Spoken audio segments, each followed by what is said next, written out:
Willie D Live. I asked that question because as a recording artist, I've been booed. And if you know anything about getting on that stage, getting booed is like, it's probably the pinnacle of bad experiences, right? I can imagine. And so, I mean, I got booed in a good place, though. I mean, New York, mecca of hip-hop, you know. They booed the hell out of us, right? Mm-hmm.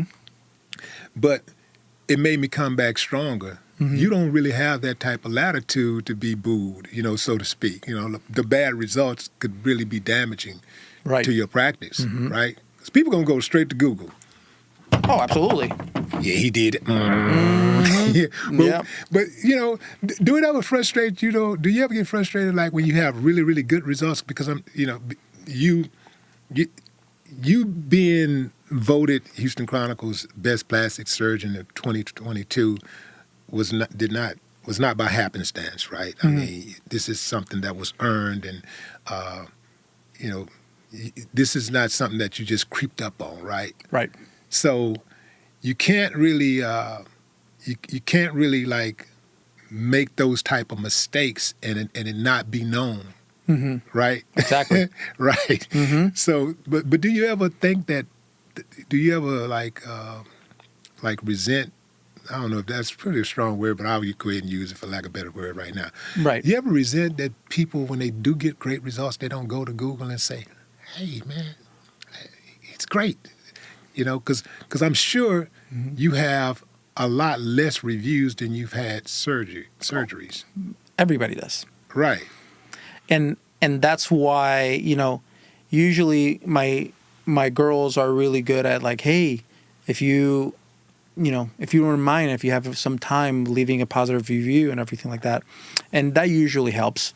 But it's challenging. Shoot them a little money, man. Yeah. But it's challenging because for the most part, you know, when someone's happy, they don't go to any of that, right? Right. They go to that when they're not happy. Right. It's when they want to go and write something or say something and everything like that. And they always do if they are, which is why patient experience for me is paramount, right? And making sure I'm my toughest critic. I am, right? I will. So even when someone is not complaining about everything, which is how it's for the most part, I'm okay. Maybe I should have like done a little bit more here, a little bit over there, and it's things that you or anybody else that's not a plastic surgeon would be like, "What the hell are you talking about, man?" Right? Because I'm just a perfectionist. It's just what I do. So that's why I always say I'm my toughest critic, and that's how I personally grow. For example, I'll give you a really good example. My tummy tucks. That's what I'm mostly known for. I do a lot of mommy makeovers, a lot of breast. I call it the 3 Bs: boobs, bellies, and butts. Okay. This is what I do a lot of face too, but that's what people know me for. So initially I used to do my tummy tucks like every other plastic surgeon does. Which means that, you know, you cut away some skin, pull it down. I'm trying to simplify it for us right here. And then the belly button is almost everybody does it the exact same way. You make a new hole, you bring the belly button through, and you sew it. And then it creates a circular scar around it that everyone can see. And even though and I used to do it that way. And even though my patients used to be or were happy with that, rarely get any complaint about it, I wasn't, because I didn't want to see that scar. So I made up my own design of how to create this belly button. Is this patented? It's not. I should probably. But I think it's one of the reasons why I won that award last year, because it just makes for a completely natural looking belly button where you don't see any scars. You can be like none at all. The scar is there. It's just hidden inside. You, as a third-party observer, you're looking at this lady, let's say at the beach or the pool, they're wearing a bikini. I can bet you money you won't be able to tell she had a tummy tuck. How do you hide the scar inside?